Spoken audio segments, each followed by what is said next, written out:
प्रिय भक्तजनों, माता लक्ष्मी को प्रसन्न करने के लिए मैं आपको आज उपाय बता रहा हूँ। चाहे कितना भी अभागा मनुष्य हो, यदि इन मंत्रों और इन उपायों का उपयोग करेगा तो उसके जीवन के सारे कष्ट मिट जाएंगे और उसे धन की अतिशीघ्र प्राप्ति होगी।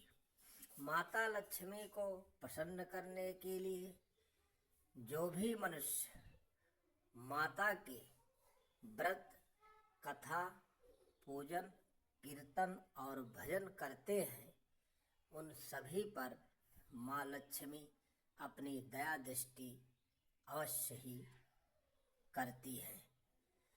प्रिय भक्तजनों, माता रानी को प्रसन्न करने के लिए शुक्रवार और सोमवार का दिन अति प्रिय है।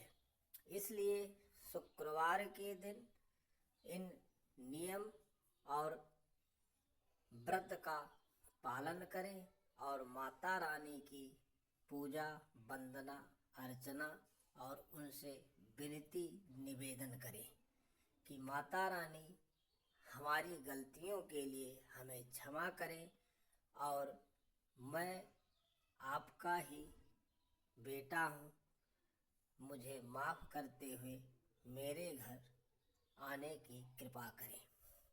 यदि आप अपने मन ही मन में इन बातों को माता रानी के सामने दोनों हाथ जोड़कर कहते हैं तो माता रानी आप पर अतिशीघ्र प्रसन्न होगी।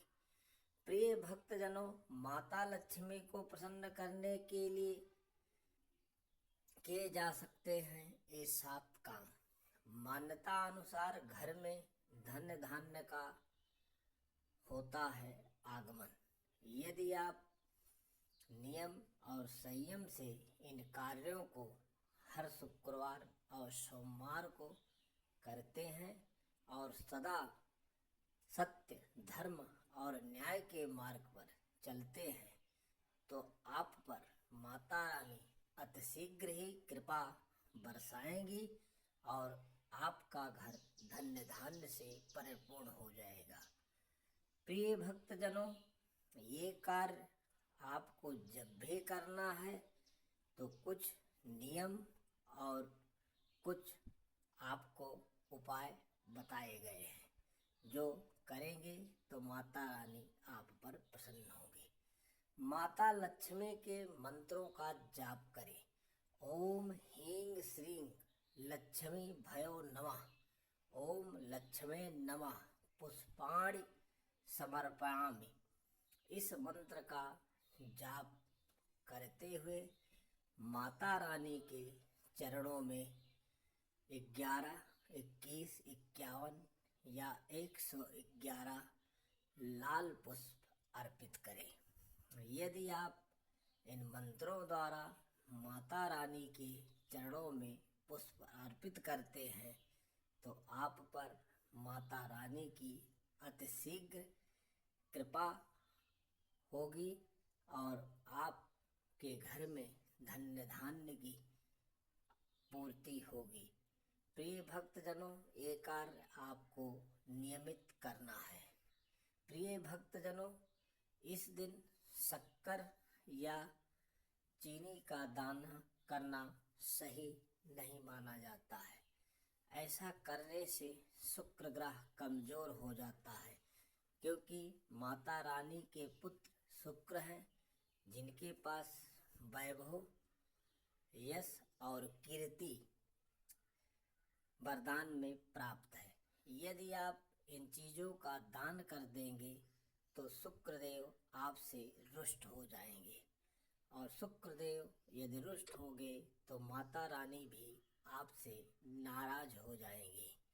प्रिय भक्तजनों, इस दिन किसी भी तरह के लेन देन से बचना चाहिए। इसके अलावा इस दिन उधार भी नहीं लेना चाहिए। ना तो इस दिन किसी को उधार देना सही माना जाता है और ना ही उधार लेना सही माना जाता है, क्योंकि इस दिन माता रानी का दिन है।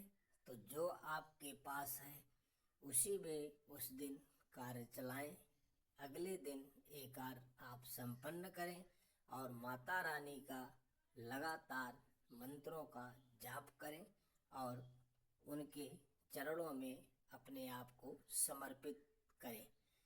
यदि ऐसा आप करेंगे तो माता रानी आप पर अतिशीघ्र प्रसन्न होंगी और आपको मनवांछित वर प्रदान करेंगी। प्रिय भक्तजनों, माँ लक्ष्मी का वास वहीं पर होता है जहाँ पर सफाई होती है, इसलिए अपने घर को कभी भी गंदा नहीं करना चाहिए, हमेशा साफ सुथरा रखना चाहिए। गुलाब के इत्र या परफ्यूम का अपने घर के अंदर आप प्रयोग कर सकते हैं और हो सके तो ताज़ा गुलाब का पुष्प लाके किसी घड़े या किसी पात्र में डालकर घर के अंदर रखें। इससे माता रानी अति प्रसन्न होती है और अपनी कृपा बरसाती है।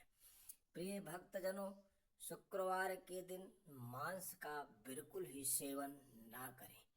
यदि आप इस दिन मांस, मदिरा का सेवन करेंगे या अपने घर के अंदर इन चीज़ों को किचन में पकाएंगे तो माँ अन्नपूर्णा और माँ लक्ष्मी, माँ सरस्वती तीनों नाराज हो जाएंगी। यदि ये तीनों नाराज हो जाएंगी तो आपके सारे काम धीरे धीरे बिगड़ जाएंगे और आपको गरीबी का सामना करना पड़ेगा और दुखमय जीवन आप व्यतीत करेंगे।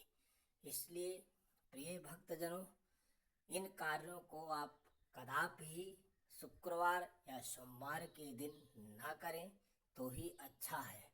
हो सके तो ये कार्य आप कभी भी ना करें, क्योंकि ऐसे कार्य समाज के लिए भी अच्छे नहीं माने गए हैं और हमारा शास्त्र पुराण भी इन कार्यों को करने के लिए इजाज़त नहीं देता है।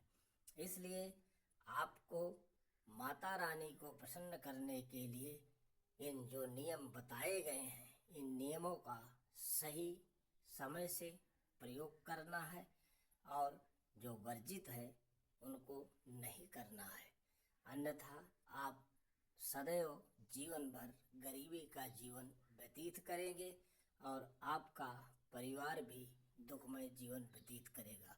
ओम महालक्ष्मी नमः।